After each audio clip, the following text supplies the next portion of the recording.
I want you to stop before you spend another dollar and let me share with you something that could potentially save your retirement. Because if you make just one of these five mistakes, you might not ever get to retire at all. So, retirement isn't just about reaching a magic number in your bank account. It's about making smart choices today that set you up for financial freedom and peace of mind in the future. But most people don't realize that they're making devastating mistakes until it's too late. So let's talk about the five biggest mistakes that will ruin your retirement and how you could possibly avoid them. So the first mistake is thinking money is just for buying stuff. Let's start with the harsh truth. If you see money as a way for just buying things, you're already on the wrong path.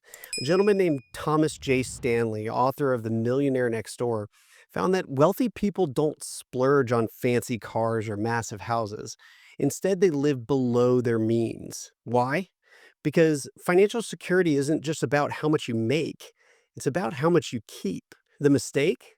As people earn more, they spend more. New job, upgrade the car. Bonus, time for a luxury vacation. But this cycle keeps you running on the treadmill, earning and spending without building true wealth. Instead, successful retirees understand that living below your means is the key to financial freedom. What's the solution? Set a lifestyle that you can maintain no matter how much your income grows. Because if your spending always rises with your income, you'll never feel truly secure. Now, mistake number two is taking on too much risk or not enough. So, risk is a tricky thing. Too little, and you might not grow your portfolio fast enough to reach your retirement goals. And too much in a market decline might put you in a very uncomfortable situation that could lead you to make choices that have the potential to derail your retirement. So the problem is our brains aren't wired for investing. When things are good, we get greedy and we want to take on more risk. And when times are bad, our fight or flight response kicks in, making us potentially panic sell at the worst possible times. Or another detrimental outcome is that someone might just let the money accumulate in a checking account because they don't feel comfortable with the market. Or they might say, let's spend money on that house edition that we planned on now because I don't feel comfortable adding to our retirement portfolio until things get better. Now, Warren Buffett always said to be a good investor, one must be fearful when others are greedy and greedy when others are fearful. But like I said before, everyone's brain isn't wired like Warren Buffett. It's not easy to heed his advice on a daily basis. But what if we were able to just go right down the middle? What if we had a portfolio that we felt comfortable investing in through the good times and the bad times? And it was designed to reach our goals. Because when we invest with a purpose, when we invest with our goals in mind, it gives us the confidence that we need to stick with it when times get tough. Now, the third mistake that people make is setting an arbitrary retirement goal. I just need 2 million to retire. Have you ever heard somebody say that? Maybe you've said it yourself. But why 2 million? Why not 3 million or 1.5? Too many people pick a number without actually understanding what they'll need to retire comfortably. The right amount isn't just a guess, it depends on your actual lifestyle. Will you travel the world? Will you downsize your home? Support family members?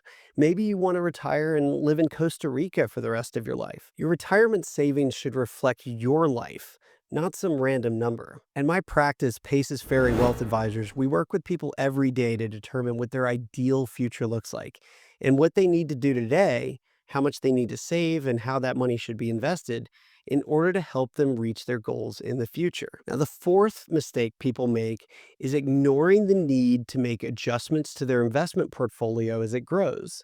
If you're young with $5,000 invested, sure, go ahead, take a lot of risk.